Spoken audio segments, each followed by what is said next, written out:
All right, so this is something that is beyond depressing, and brings me no pleasure to show you this, but just in, U.S. records 20 straight days of 100,000 new coronavirus infections.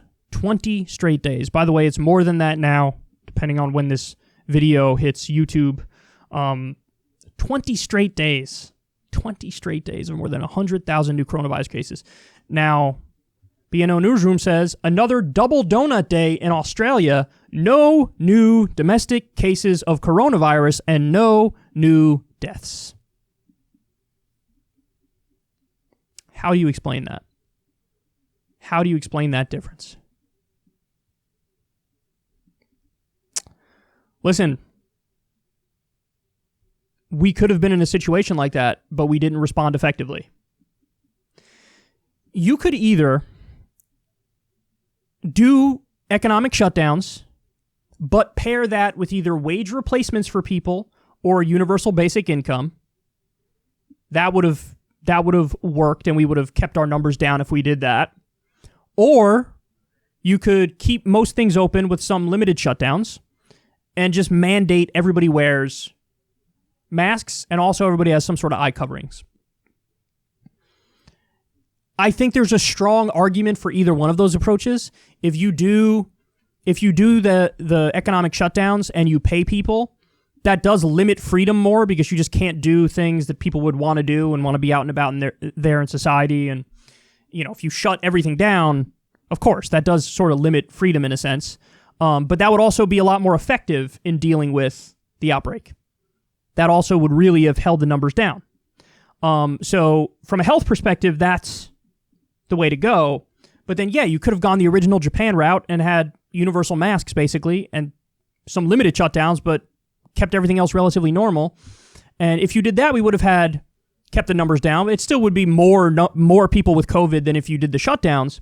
But at least you could have had some sort of mitigation effort that worked. And then in that scenario, you do sort of increase freedom a little bit because people could still kind of go about their normal daily routines.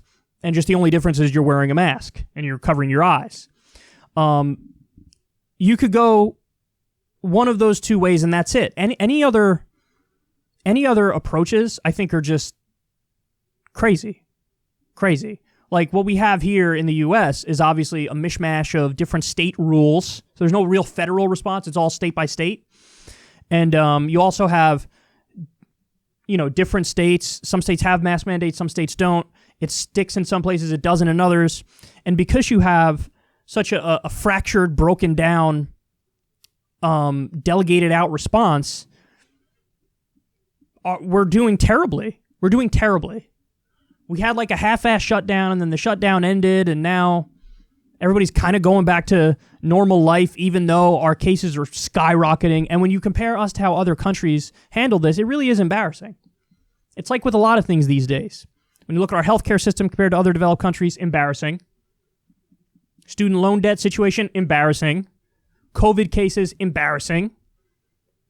And again, the crazy thing is we have solutions. We have things we could do to really help fix the problem, and we're just not doing any of it. Trump has no idea what he's doing. He's MIA, playing golf all the time, tweeting about the stolen election. This is as over 250,000 Americans are now dead from COVID. So, listen, this is embarrassing, man. What an amazing dichotomy here. 20 straight days, over 100,000 new COVID infections each day. Nothing in Australia. This wasn't written in the laws of nature and like, oh, it had to be this way. No, it didn't. We just made a lot of really, really, really, really, really terrible decisions at top levels of the government and of power, and here we are.